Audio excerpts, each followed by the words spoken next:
Halo semuanya, di video kali ini kita akan melakukan analisis regresi linear dengan menggunakan Excel.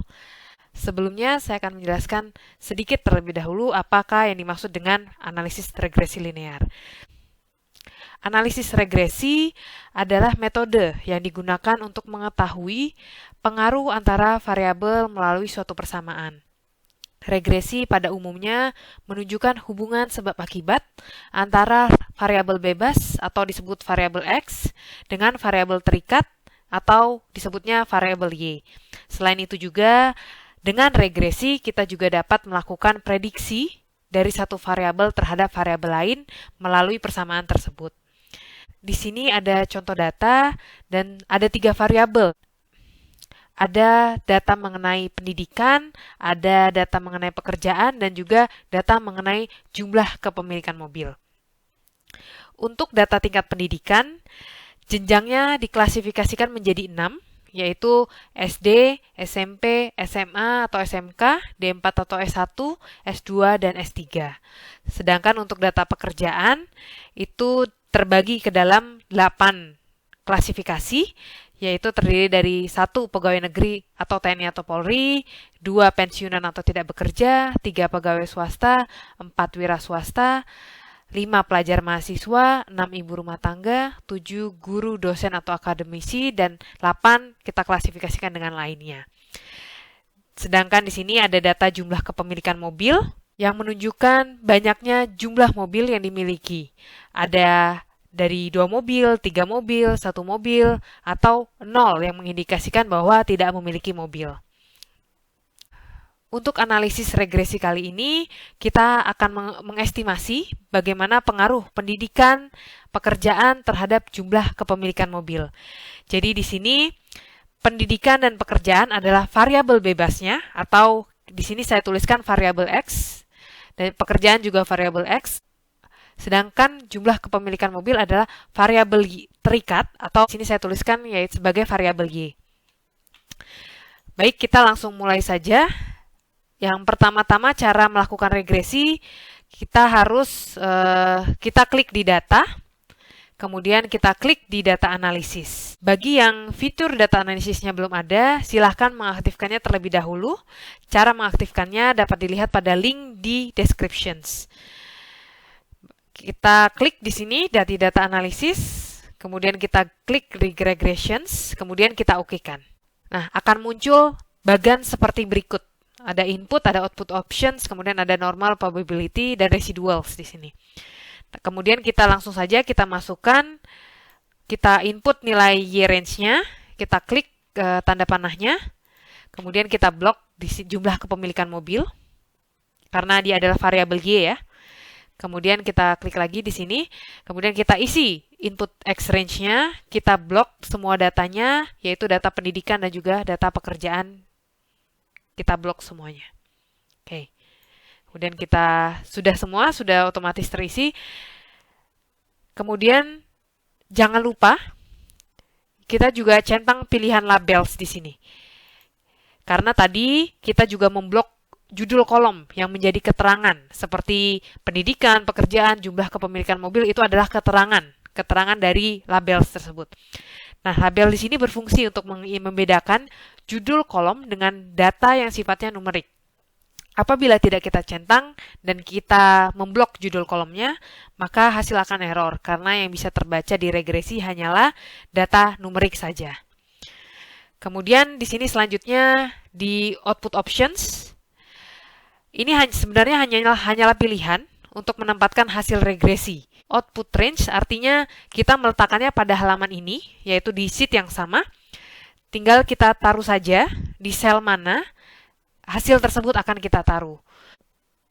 Nanti secara otomatis hasil akan muncul di sheet baru Excel. Jadi akan muncul sheet 4, sheet 5, dan itu hasilnya akan keluar di situ. Sedangkan kalau kita pilih new workbook, hasil akan keluar pada file Excel yang baru. Sini saya akan pilih output range saja. Kita klik tanda panahnya. Kemudian kita klik cell atau tempat di mana hasil tersebut akan kita keluarkan. Nah, di sini saya akan pilih letakkan di sini. Kemudian saya klik lagi tanda panahnya. Nah, kemudian kita okekan saja. Di sini sudah langsung keluar ya, bisa dapat dilihat hasil regresinya. Kemudian di sini hasil itu sendiri terdiri dari tiga tabel, yaitu ada regression statistik, ada ANOVA, dan juga di sini adalah tabel koefisien. Saya tidak akan membahas semua nilai-nilai ini, hanya pada nilai-nilai yang penting saja yang dilihat apabila kita melakukan analisis regresi. Kita mulai yaitu dari multiple R. Multiple R ini menunjukkan nilai korelasi yang biasanya kita dapatkan juga dari analisis korelasi. Untuk analisis korelasi sendiri, ini bisa dilihat pada video yang lain yang saya juga cantumkan di description box. Di sini ditunjukkan nilai multiple R-nya atau nilai korelasinya ditunjukkan 0,344 yang mengindikasikan bahwa nilai koefisien korelasi berganda, yaitu koefisien korelasi gabungan dari variabel pendidikan dan juga pekerjaan terhadap kepemilikan mobil, adalah senilai 0,344. Dan selanjutnya, nilai yang penting lagi yaitu R square atau kita sebutnya koefisien determinasi. R square ini menunjukkan persentase variasi pada jumlah kepemilikan mobil yang dipengaruhi oleh kedua variabel tersebut, baik itu pendidikan dan juga pekerjaan. R square di sini adalah 0,118, yang berarti kedua variabel tersebut hanya mempengaruhi sekitar 11,8% terhadap data jumlah kepemilikan mobil. Dari sini bisa dilihat bahwa tidak besar efek yang ditimbulkan, sehingga kita perlu melihat kembali faktor-faktor lain yang lebih berdampak terhadap kepemilikan mobil. Selanjutnya, kita ke tabel analisis ANOVA. Nilai F digunakan untuk uji ketepatan model. Mengukur seberapa bagus model tersebut mampu menggambarkan kondisi sesungguhnya. Model dikatakan baik apabila nilai signifikans F-nya di sini itu lebih kecil daripada 0,05 apabila kita menggunakan tingkat ketelitian 95%. Nah, di sini ditunjukkan nilai signifikansi F-nya adalah 0,0013, lebih kecil dari 0,05 sendiri. Sehingga bisa dikatakan model dari regresi ini baik. Dan selanjutnya kita ke tabel koefisien. Di sini ada intercept, pendidikan, dan pekerjaan. Nilai intercept ini adalah titik perpotongan garis linear di garis Y-nya atau di garis yang vertikal. Nah, di sini nilai interceptnya adalah 0,206. Kemudian variabel pendidikan memiliki nilai koefisiennya di sini positif, bersifat positif dengan nilai 0,148. Dan juga di sini pekerjaan, nilai koefisiennya bersifat negatif dengan nilai besarannya 0,06. Dari sini dapat dilihat bahwa koefisien regresi dari pendidikan maupun pekerjaan itu tidak besar, hanya sekitar 0, bahkan ada di pekerjaan 0,06, yang mengindikasikan bahwa pengaruhnya terhadap nilai kepemilikan mobil itu tidak terlalu besar berdasarkan nilai koefisien tersebut. Hal lain yang penting juga untuk dilihat adalah nilai p-value, yang mengartikan apakah pengaruh tersebut signifikan secara statistik atau tidak. Karena nilai ketelitian yang biasa digunakan adalah 95%, maka di sini patokan apakah variabel tersebut signifikan secara statistik atau tidak adalah dengan melihat nilai p-value lebih kecil dari 0,05 atau tidak. Di sini, baik nilai p-value untuk pendidikan maupun pekerjaan, semuanya kurang dari 0,05. Yang pertama, pendidikan adalah 0,002 dan pekerjaan adalah 0,04, di mana keduanya lebih kecil daripada 0,05.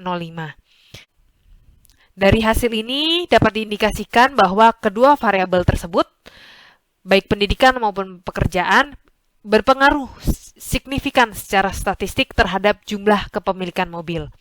Sehingga dapat kita tuliskan juga persamaan regresi dari pendidikan maupun pekerjaan terhadap kepemilikan mobil yaitu seperti berikut.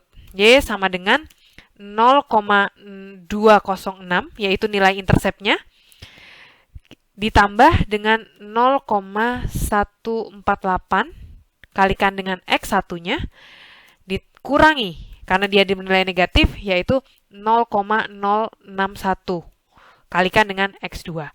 Ini adalah persamaan regresi antara pendidikan, pekerjaan, serta jumlah kepemilikan mobilnya. Atau di sini jumlah kepemilikan mobilnya yaitu dari Y-nya. X1 adalah pendidikan dan X2 adalah pekerjaannya. Mungkin akan ada pertanyaan lanjutan terkait hal ini. Tadi disampaikan bahwa pengaruh kedua variabel kecil, tetapi model regresi dan nilai koefisiennya signifikan secara statistik. Hal ini dapat dijelaskan bahwa pendidikan dan pekerjaan dapat dibuktikan memiliki pengaruh yang signifikan.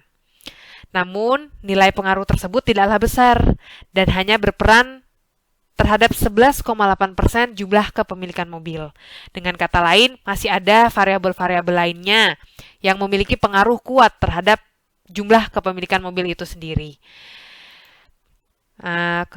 Oke, sekian untuk video kali ini mengenai analisis regresi di Excel.